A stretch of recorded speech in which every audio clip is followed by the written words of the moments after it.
So then, Bavarian twisted stitch knitting. What does anybody know about it? Not a lot. Much? Bavarian. Yes, yeah, well. It's from Germany. Bavarian's in Germany.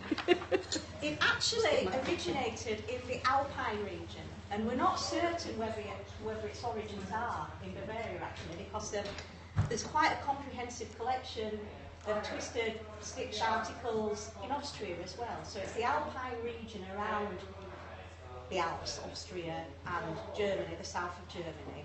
But we think it's because of the connection with Bavaria that it became known as Bavarian twisted stitch knitting. And certainly this book, which was published I think in 1962 by James Norbury, there are examples in here of Bavarian knitting, and those examples are twisted stitch patterns. There are also examples of Austrian knitting, and none of those are twisted stitch patterns. So traditional knitting it certainly patterns. at that time was assumed that it was a Bavarian influence, but people in Austria would have it otherwise. So we'll not get into that debate. But the whole point about it is that twisted stitch knitting, it's created with twisted knits or twisted purls if you're working from the back. And the fabric it creates is a very dense fabric when there's a lot of crossovers happening with those columns of twisted stitches. And it's the density of that fabric that made it ideal for the Alpine region. It meant it was dense, therefore it was warm, and it was ideal for the winter climate within the Alpine region. It started off, the oldest examples that they have of twisted stitch knitting are socks. It was mainly socks, mainly men's socks, and they were made for wearing with lederhosen, and they finished where the lederhosen began. Now, I could have brought you a set of lederhosen, actually, because my son's got some. From when we visited Germany, we went to it and had a lovely holiday in Bavaria, and he fell in love with them, and we bought him some lederhosen because of that, and they basically finished with a cuff just below the knee, and that's where the socks would come up to. That's the samples that are available in the folk museums throughout Austria and Germany date back to sometime in the 18th century. After that, it became incorporated into large garments, so they made it into jackets and waistcoats, and the men and women would be wearing those with their lederhosen or with their dirndls, and it's now widely recognised as part of the national dress of those regions. The ladies' jackets were typically pinched in at the waist and flared out then, and you know, very complimentary of their figures. And the men's was tended to be straight knit down, but still quite close fitting, so worked very well with the lederhosen. And of course, everything was very ornate in those times. So if you know about the sort of folk history of those regions, for instance, on this fireplace, that sort of decoration was quite common. There was a lot of folk painting on furniture, flowers, and in abundance, beautifully, brightly coloured furniture with folk painting on it, and the lederhosen had beautiful stitching on them and so on. And back here, you know, if you look back at stockings from that time, they're very plain, aren't they? You know, they're just stocking stitch mainly. Sometimes they have what we call clocks on going down the side for a little bit of decoration, but not that decorative. Whereas the Alpine region, it was just abundant with decoration. The buildings are painted. They have, you know, pictures or flowers or whatever painted over all of the fronts of the buildings and so on. And then they've got the wooden houses with flowers in abundance on the balconies and so on. So it was just part of the decoration of that region. And they embraced it in the knitting that they did, in their clothing. And that's one of the reasons why twisted stitch knitting, because of the way it crossed over and created this beautifully dense fabric, was so great for the region and was so developed in the region. And of course, the patterns themselves were handed down through generations of families and amongst groups of knitters. Typically, they would be handed down, they would read it from a previous garment that had been made. So they'd work out from that garment how the pattern had been made up, and then incorporate it into whatever they were knitting. But families also, a bit like we have in the UK, kept pattern books where, you know, they would make up a swatch and keep it within that. and then, you know, the next people using it would read it from that swatch within it. But they didn't have written down instructions. It's a very hard thing to write out instructionally because the actions within it are so complex with the crossovers and so on. You know, more complex than the cable knitting that we know because of, on the front you're having to twist the knits, on the back if it's a crossover you're having to twist the pearls and so on. So it's quite complex from that point of view. And therefore, typically, they did not have written down patterns. What they did have, or developed later, which is something that, this is an Austrian knitting, well, it's translated into English by Schoolhouse Press, Maria Elbacher from Austria, the Enns Valley, Styrian Valley, and she developed the charting method, but you can see all these bands here, there are no written instructions with them. It's all charted, and that's very much in keeping with how the tradition of twisted stitch knitting was handed down through the generations and from place to place. The patterns were described, they had names, so for instance there'd be names to do with the local flora and fauna, there'd be clover leaf, things like that, ear of wheat and so on. They'd name patterns after their life experiences. There was forbidden love, forgotten love, burning love. And then there were named after regions. There was a Gumpon Valley one, and Enns Valley, of course, Innsbruck. There were patterns that were named after regions. And then there were patterns that were simply named as a description. So there's large braid with twisted cable, for example. So that's a little bit about the history of twisted stitch knitting. In terms of the technique, as I've said, it's typically done with twisted knits or twisted stitches, pearls. To do that, when you're knitting a twisted knit, you're just knitting into the back loop instead of... When you're knitting, it's hard to describe, isn't it? You sort of go in from the left of the stitch. If you're a right-handed knitter, that is, apologies to left-handers. You go in from the left of the stitch when you're knitting the stitch, whereas if you're doing a twisted stitch, you just go in from the right of the stitch. You're doing what's called knitting into the back of the stitch.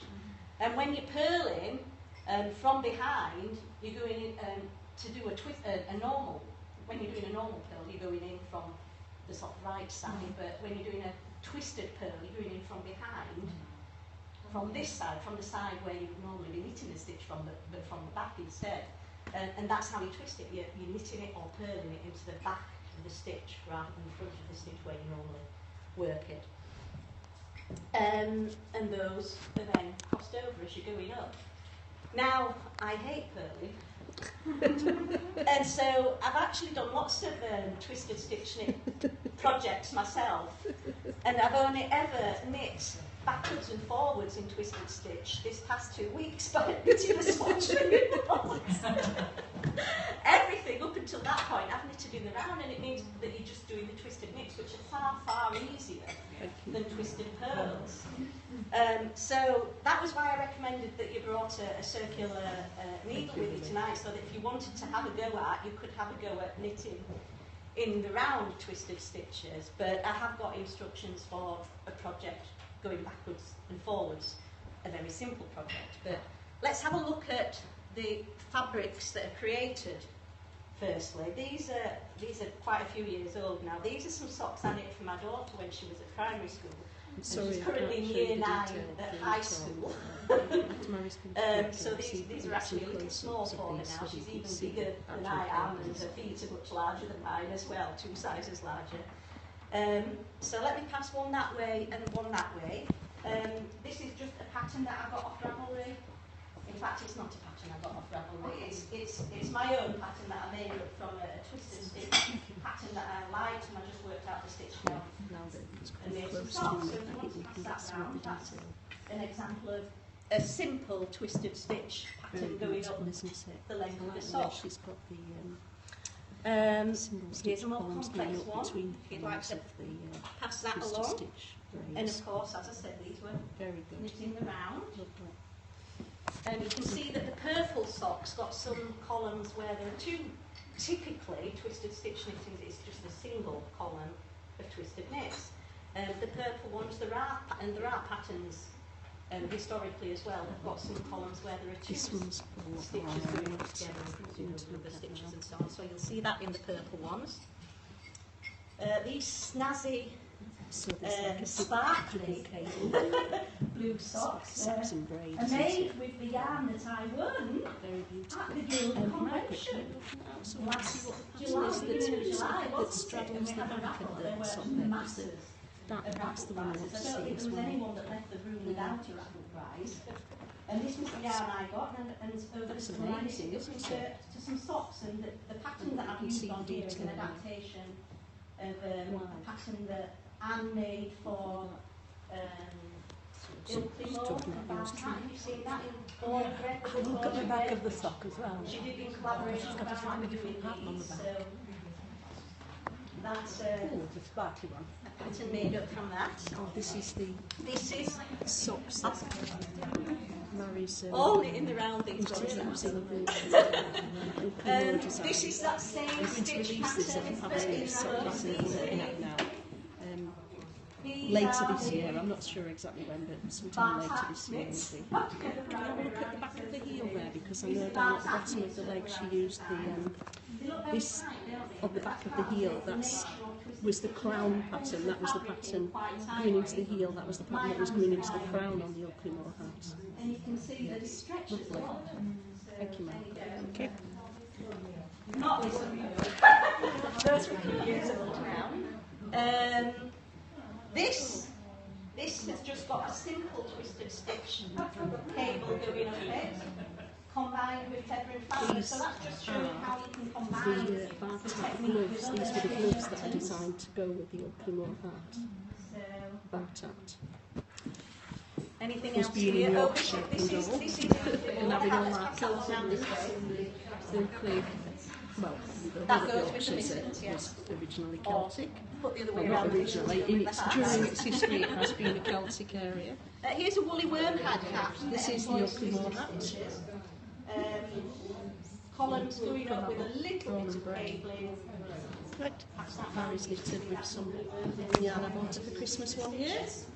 So modern Dyed by the designers knitting are goddess. utilising this Characters technique dyed within by their the knitting patterns. goddess.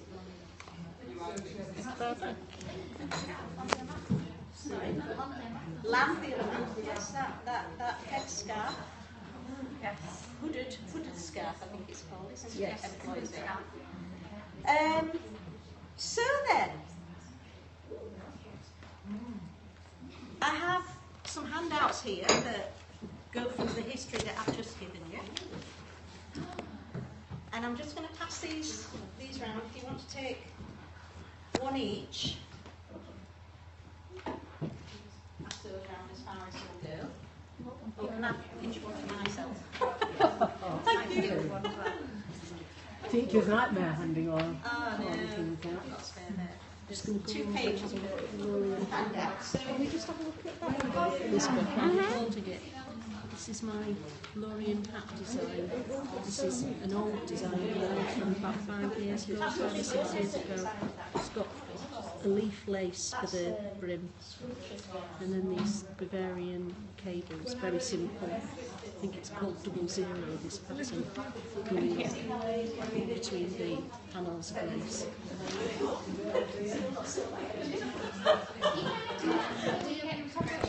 Yes, when you do it also. Yes. But you don't knit through the back of it.